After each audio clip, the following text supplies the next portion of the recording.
अस्सलाम वालेकुम दोस्तों, मुझो नालो है कमर ज़मान अमरानी ऐं तव्हां ॾिसी रहिया आहियो HTV हमरानी TV यूट्यूब चैनल।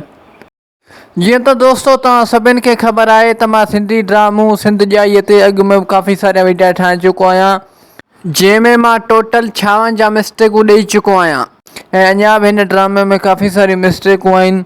तंहिं करे अॼु हिकिड़ो ॿियो वीडियो मां हिननि मिस्टेकनि ते ठाहे रहियो आहियां। यादि रखिजो दोस्तों त मिस्टेकूं सिर्फ़ु फिल्मी मिस्टेकूं आहिनि, न को पर्सनल मिस्टेकूं आहिनि। तंहिं करे हिननि मिस्टेकनि खे पर्सनल न वठिजो।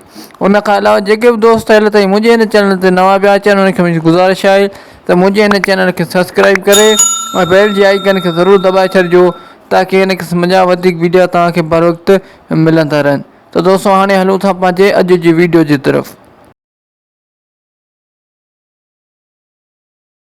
मिस्टेक नंबर 57 किस्त नंबर 19।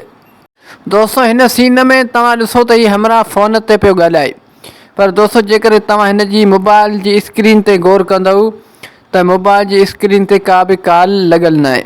हीउ ॾिसो दोस्तों, मोबाइल जी स्क्रीन ते जेकर तव्हां गौर कंदव त मोबाइल जी स्क्रीन ते तव्हांखे मोबाइल जा फंक्शन ॾिसण में ईंदा ऐं का बि कॉल लॻल कान नज़र ईंदी। दोस्तों हीअ बि हिकु वॾी मिस्टेक आहे हिन ड्रामे में। इन जो मतिलबु त हीअ हमरा रुॻो सखणी मोबाइल कन ते रखियो वेठो आहे। मिस्टेक नंबर 58 किस्त नंबर 19। दोस्तों हिन सीन में तव्हां ॾिसी रहिया हूंदव त हीउ मवाली सिगरेट पियो दुखाए।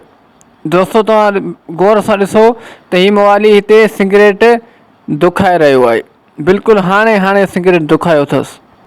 ऐं दोस्तों सिर्फ़ु ऐं सिर्फ़ु 5 सेकंडनि खां पोइ जॾहिं हीउ सीन थो अचे त तव्हां ॾिसो हाणे मवालीअ उहा बीड़ी ख़तमु करे छॾी आहे।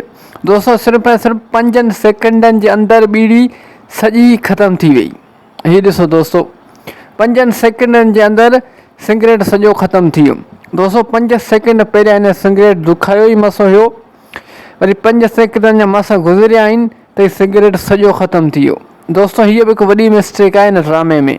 मिस्टेक नंबर 59 किस्त नंबर 20। दोस्तों हिन सीन में तव्हां हिन जॻह ते गौर कयो त हिते तव्हांखे माइक मैन जो पाछो साफ़ नज़र ईंदो। दोस्तों हीउ पाछो त माइक मैन जो पाछो आहे, बाक़ी हीउ पाछो कंहिंजो आहे दोस्तों इहा ख़बर न आहे। दोस्तों हीउ बि पाछो हिन ड्रामा मेकिंग जी टीम मां कंहिंजो हूंदो। मिस्टेक नंबर 60 किस्त नंबर 20।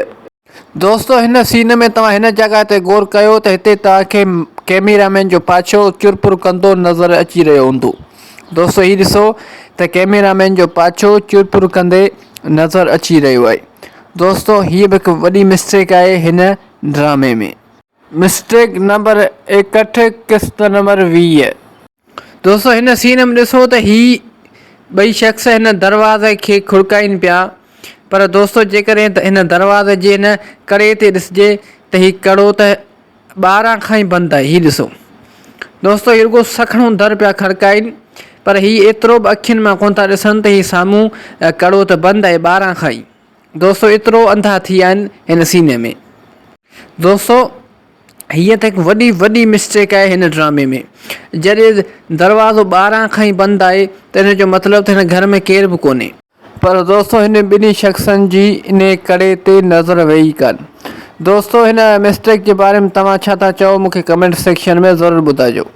दोस्तों अॼु जे लाइ हिन वीडियो में बस एतिरो। उमेद थो कयां त हीउ वीडियो तव्हांखे पसंदि आयो हूंदो। जेकर हीउ वीडियो तव्हांखे पसंदि आयो आहे त हिन वीडियो खे लाइक कंदा, दोस्तनि सां शेयर कंदा ऐं हिन वीडियो में प्यार भरी कमेंट बि ज़रूरु करे छॾींदा। दोस्तों यादि रखंदा त हीउ मिस्टेकूं सिर्फ़ु फिल्मी मिस्टेकूं आहिनि, न कि पर्सनल मिस्टेकूं आहिनि। तंहिं करे हिन मिस्टेकनि खे पर्सनल न वठिजो। ऐं दोस्तों उन खां अलावा हीउ वीडियो सिर्फ़ु ऐं सिर्फ़ु एंटरटेनमेंट लाइ रिकॉर्ड कयो वियो आहे। दोस्तों उन खां अलावा जेके बि दोस्त हाल ताईं मुंहिंजे हिन चैनल ते नवां पिया अचनि उन्हनि खे मुंहिंजी गुज़ारिश आहे त मुंहिंजे हिन चैनल खे सब्सक्राइब करे ऐं बेल जी आइकन खे ज़रूरु दॿाए छॾिजो ताकी मुंहिंजो हर नओं अचण वारो वीडियो सभ खां पहिरियां तव्हां ताईं पहुची सघे। दोस्तों हाणे मिलूं था नेक्स्ट वीडियो में, तेसिताईं मूंखे ॾींदा इजाज़त। अल्लाह हाफ़िज़।